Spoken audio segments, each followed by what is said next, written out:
Hey y'all. So thought I'd do this, while I'm doing my hair. So just a little one-on-one. I'm an intuitive empath, have been my entire life, among other things, and I am raising an intuitive empath. She's my daughter's 10. I also have quite a few friends who are intuitive empaths. Well, we all find each other. I have some very close people in my life who are intuitive empaths. And the problem is I struggled for years with being an empath because of my own trauma. I was very conflict avoidant. I was very fawn, flight. Very little fight. I did not fight. I was very conflict avoidant, but I would do a lot of fawning, or I would just leave the situation, or I would freeze up and not say anything. I did that for years.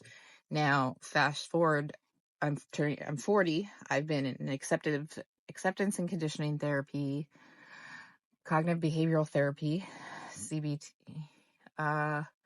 dialectic behavioral therapy, DBT. I've been in therapy most of my life. I've done somatic healing experiences, worked with psychedelics. I've done a number of healing experiences so that I am in a place to hold space for people. Here's the biggest thing that would happen to me.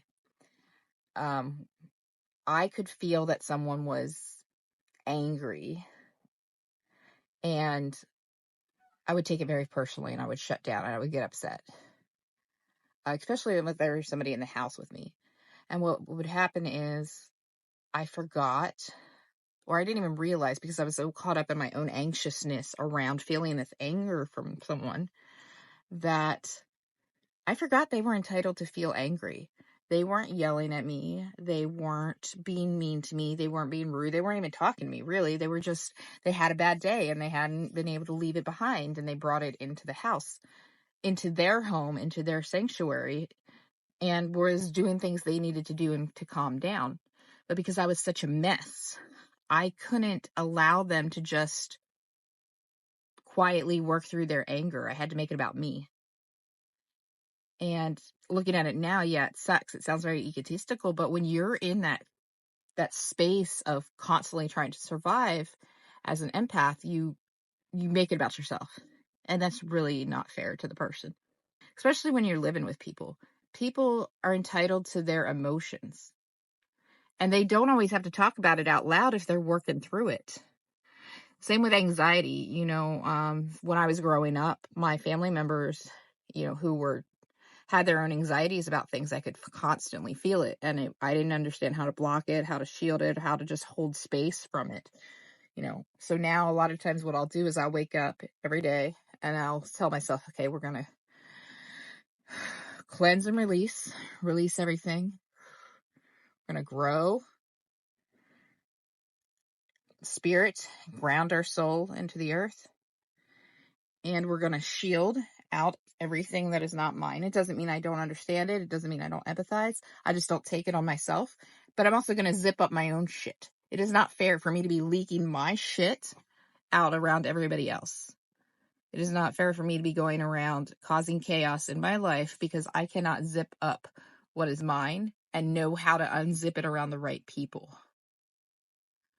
So now what I've done is I've created this sort of protective barrier for myself, where I can release it around the time and people where it's okay to. And when the other people who are very close to me in my life need to have these strong emotions inside that they're working through, I can hold space to do that. It's also allowed me to communicate better when people close to me do things that legitimately have upset me because either directly or indirectly, and I can talk to them about it. I'm able to extend a lot more grace. I can create a space where somebody who is still learning how to talk about these things can do it safely, even if they don't do it purposely. I don't get caught up in semantics. I don't worry about exactly what somebody says, because I can understand their intention and I can what they're trying to say, and I not making it about me. And when somebody just needs to be anxious or scared or angry about something that happened in their day and come home to this space, this sanctuary we are creating, they can do that. So just a little bit about my advice on how to make it through this world as an intuitive empath and raise one. Have a good one. Also, Greg helps me do my hair. Say hi, Greg.